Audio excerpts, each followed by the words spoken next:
friends. I'm Annie Zelm. I'm the Content Department Manager here at Kuno Creative. We're a digital marketing agency in Avon, and I hope you're all enjoying your lunch today. I've got a sad banana waiting for me out there, but it's worth it. I'm so excited to be here with you today because we get to talk about my two favorite topics, marketing and roller coasters. Yeah, you might be asking what those two things have to do with each other. I promise there's a connection. We'll get to that in just a minute here.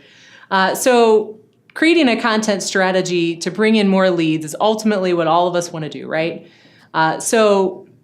In some ways, it feels like you're climbing a roller coaster sometimes. It takes a lot of time to get to that first step.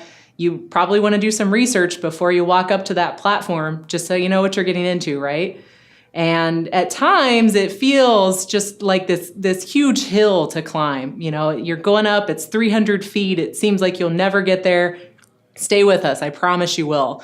Once you get all the pieces and parts working together, it's just smooth sailing from there. So things can really accelerate quickly. We're going to talk to you a little bit about how to really accelerate your leads through your content strategy. And by the way, I just want to let you know, if you have any questions or comments, please leave them in the chat box on Facebook, and we'll have someone who will be responding throughout. So we'd love to hear from you. That said, let's just get into it. Fasten your seatbelts, folks. We're going to get ready to launch. Now, what do we need to do to have in place to really create that content strategy before we write anything? We have to get a few things straight. So that would be priority number one is sales and marketing alignment. You want to make sure that your sales and marketing teams are on the same page when it comes to, first of all, defining leads. What is a qualified lead for you? What does that look like? What demographics are they? What size is that company?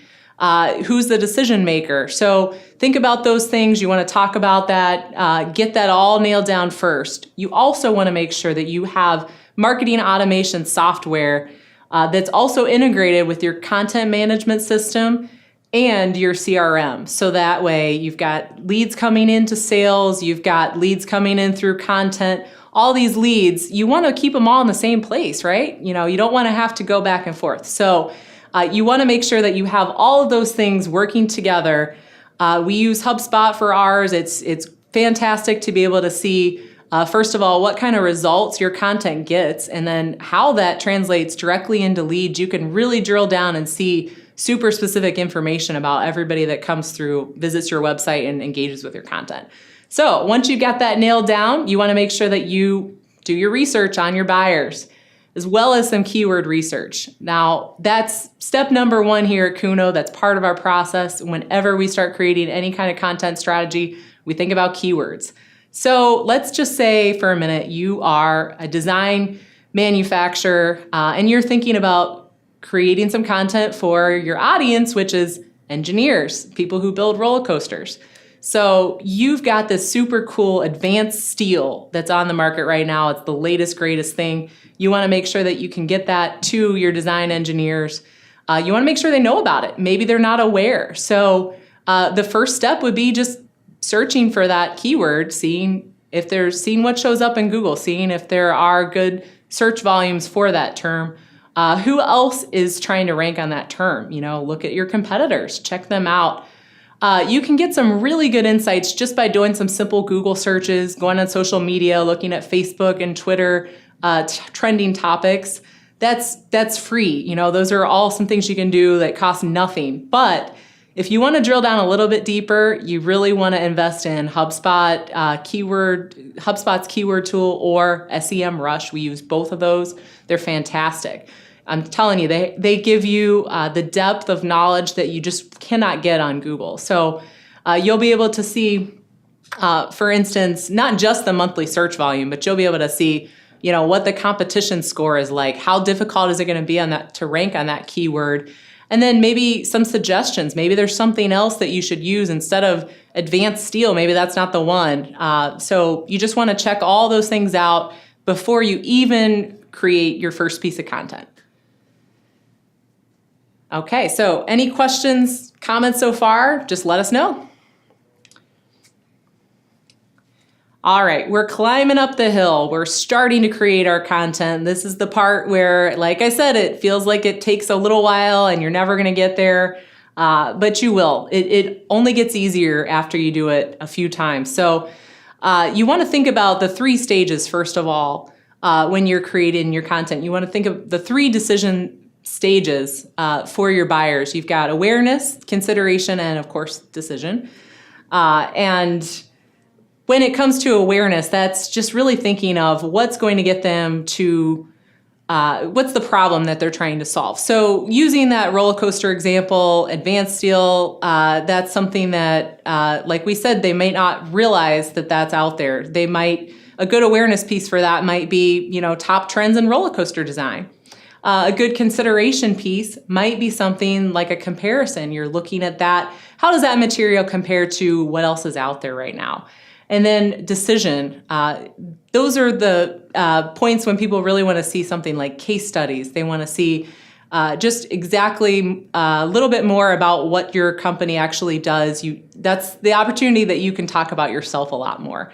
So decision piece for this might be something like just looking at how this advanced steel material held up in these really extreme heat conditions under the weight of millions of riders that ride these roller coasters every year. So that's going to be a great case study for you. A couple other things to keep in mind. Think about the 4 E's. So you want your content to be engaging, you want it to be educational, entertaining, and of course, empowering. You want to let them take the next step, show them what to do so that it's super clear to them what to do next. They feel, like I've got this checklist, I can conquer the world. Okay. Well, maybe not conquer the world, but you're going to be able to take the next step. Okay, so a couple of ways that you can do this. I know that sometimes when you're creating content for a really niche industry, you're talking about manufacturing, for instance, it can feel a little dry. That's where you can really use imagery to spice things up, show great photos of people enjoying roller coasters, having fun. Work in some quotes from the people that you interviewed. Interviewing people is super important to this process. You want to make sure that you understand really what's keeping people up at night. Combine that knowledge with your keyword research, and it's gold. It's really just exactly what you need. Those 2 things need to meet together for you to have a great content strategy. So a couple other things to pay attention to are your headlines.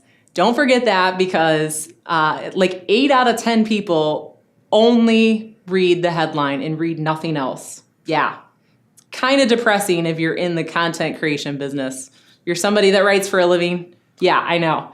But it's just a reminder to just keep things as short and sweet as possible. You want to really hit that sweet spot. And for headlines, a lot of times that is about 7 words. 7 words or 55 characters. That's right where you want to be. And make your headlines sound really strong and compelling. You've got to have that action word in there. You got to have that keyword phrase that we talked about earlier. And you've got to make sure that you give them something enticing. You want to give them a promise. So, going back to this example about advanced steel, you might want to make it something like, 5 ways that advanced steel helps designers reduce maintenance cost of their roller coasters. Just give them a promise and then tell them how you're going to address that. Okay, so CTAs, your calls to action, are super important when it comes to conversions, as we know. So you want to make sure that those, just like your headlines, are written in a way that's clear, it's concise, it's really obvious what they need to do next. So get the guide, calculate my ROI, just give them something that really drives home that urgency and makes them feel like I have to get this right now. This is going to help me with my job. And take them there, take them to a landing page that has, again, some of those key points in it. So you want to have a strong headline there. You want to have a form that's not too long, so it's not going to be intimidating. You want them to fill it out, but you also want to get, of course, the information that you need. So going to stop here again. Any questions, just let us know, and we're going to move on. Now that we've climbed our hill, we're starting to accelerate things. This is when the fun really begins, because, a lot of that effort is behind you, and now you can just let things roll. So A couple things that we want to talk about here are your owned media. That's just, of course, what you've created. That's anything from your emails, your landing pages, your social media posts. You want to make sure that you follow kind of the similar structure with that. Make that just as compelling, just as strong as anything that you've created. Tell some stories while you're at it. I like to tell this story about a friend that I followed around while he walked up and down this roller coaster. Every morning he did that, and it was important because that was part of the inspection process. But I just think about how time-consuming and how physically demanding that was. I'm sure that was a pain point. I'm sure that if he had another solution that would have allowed him not to have to do that every single day, then that would have helped him out. So think about that strong story that you can tell, and also consider telling that story elsewhere. You want to tell that maybe in guest blogs. If you honestly just type in guest blogging opportunities for whatever your industry happens to be, you'll find a lot of things that'll pop up. And most of the time, people are really receptive to these guest blogs. As long as you make it educational, you don't make it all about you, make sure that you tell them what's in it for them, and they'll be a lot more receptive to it. Third-party publications, you might want to look into some trade journals. You might want to make sure that you're getting involved in some conferences, getting in front of people that way. And that's another good point to mention, is that some of the traditional ways that you've been advertising are still good. There's really no reason to get rid of those. You just need to make sure that you have your content strategy that reflects and works hand in hand with those traditional things. So let's say you go to a trade show, you've got your booth set up, you've got everything, you've got maybe a place where people can sign up to get something cool. Maybe there's like a motorcycle or something they can win.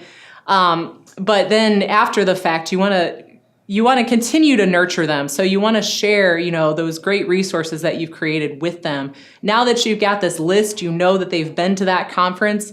It's like low-hanging fruit. They're already engaged, they're already interested.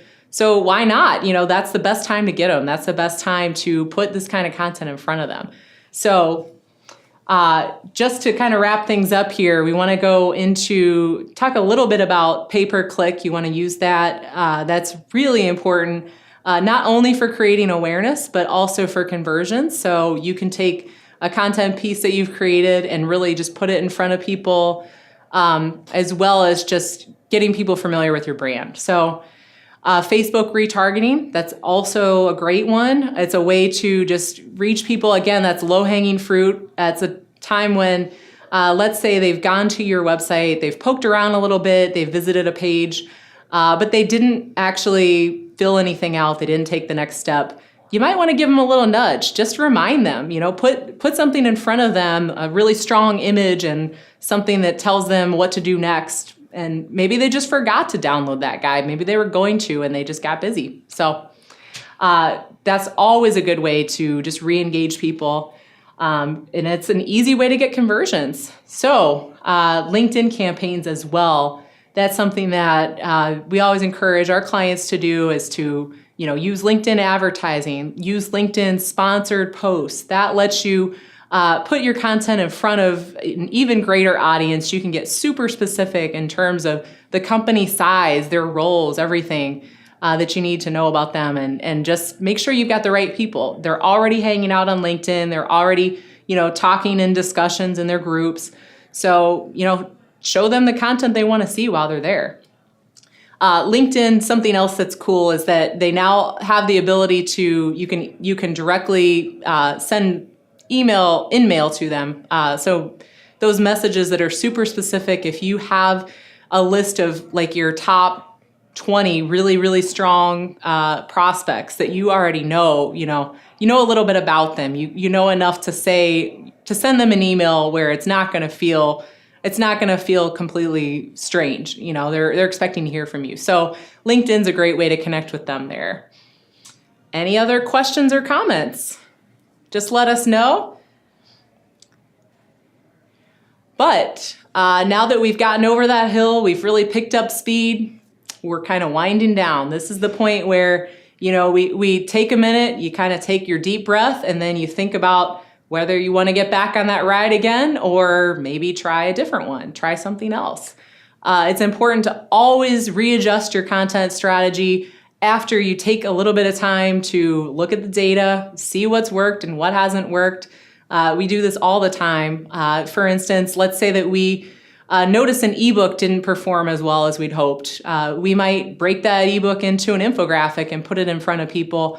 It's just a different way to engage with them, a way to get the same information out there just in a shorter form. Look at your landing pages too. If you notice that your views are high for a particular resource, but it's not converting, maybe it's the language in the landing page. Maybe the form's too long. So think about all those things. Look at that data. Look at the quality of the leads you're getting. Are you getting decision makers, or are you getting people that aren't quite the ones who make the call? Think about all those things and then just readjust based on your goals. You'll be good to go. And speaking of good to go, I think we're going to wrap this up here. I know it's a holiday weekend and I'm ready to get the party started. I don't know about you, but it's been great to be here with you today. Hope you have a fantastic weekend and come back and see us next time. I'm heading out the door. I hope you do too.